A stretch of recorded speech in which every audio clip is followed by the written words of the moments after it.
Launched a campaign aimed at reclaiming territory captured by Russia, especially in the south.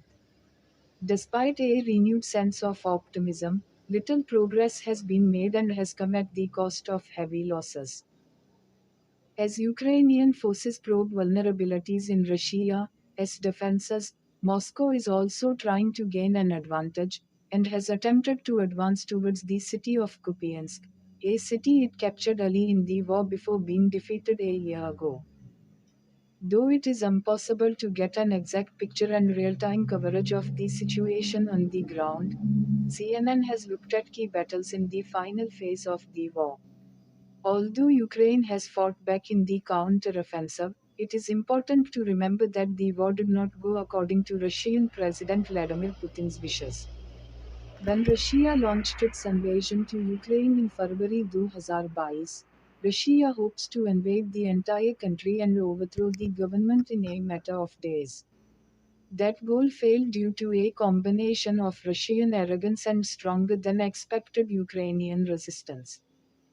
After Putin quickly withdrew his troops from around Kiev and elsewhere in northern Ukraine, the remainder of the year saw significant victories for Ukraine in the Kharkiv region to the east and the Kherson region to the south.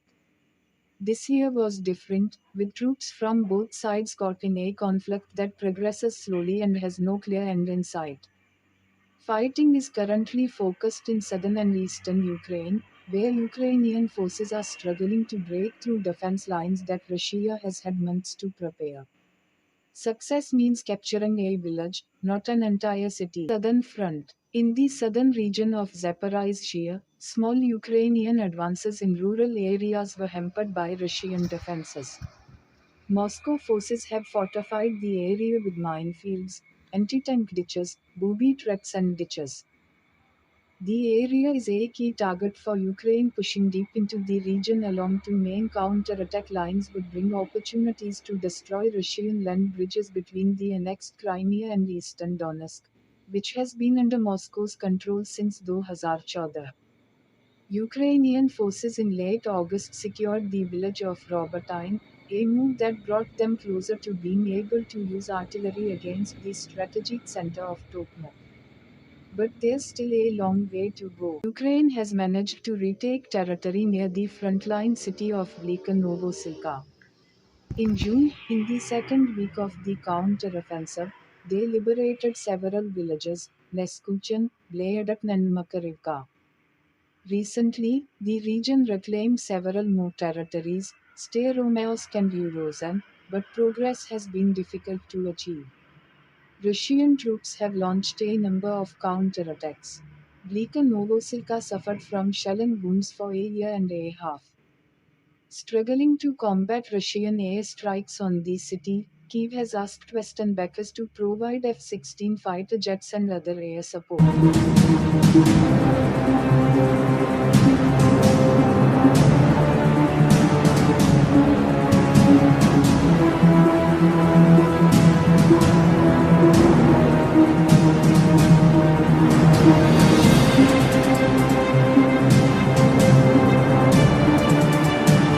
The city of Orikhiv is now caught in conflict.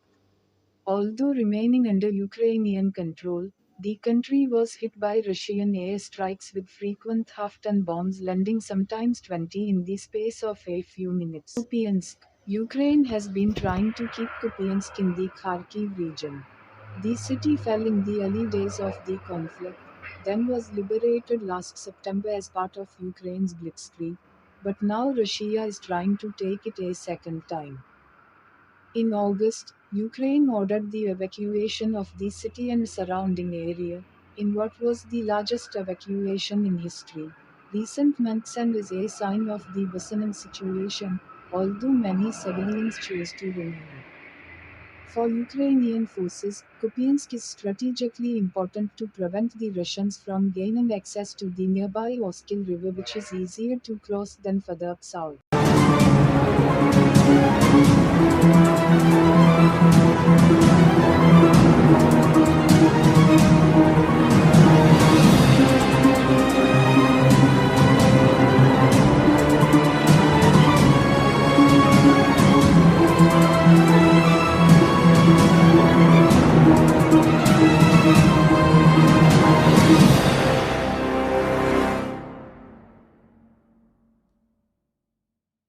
the Ukraine war. Eastern Front. For now, the eastern city of Bakhmut is under Russian control after 9 months of heavy fighting, while Ukraine continues to control some areas on the southwestern outskirts of the city. But Ukraine says the fighting is not over and continue to fight over the city. By doing so, they forced Russia to bring more troops into the region, thus drawing them away from others. Much of the Donetsk and Luhansk regions have been controlled by Russian-backed separatists for more than 9 years. The regions are two of four Ukrainian regions that Moscow said it had annexed last September, in violation of international law. The town of Avdivka in Donetsk Oblast, which is still under Ukrainian control, is on the front line of fierce fighting.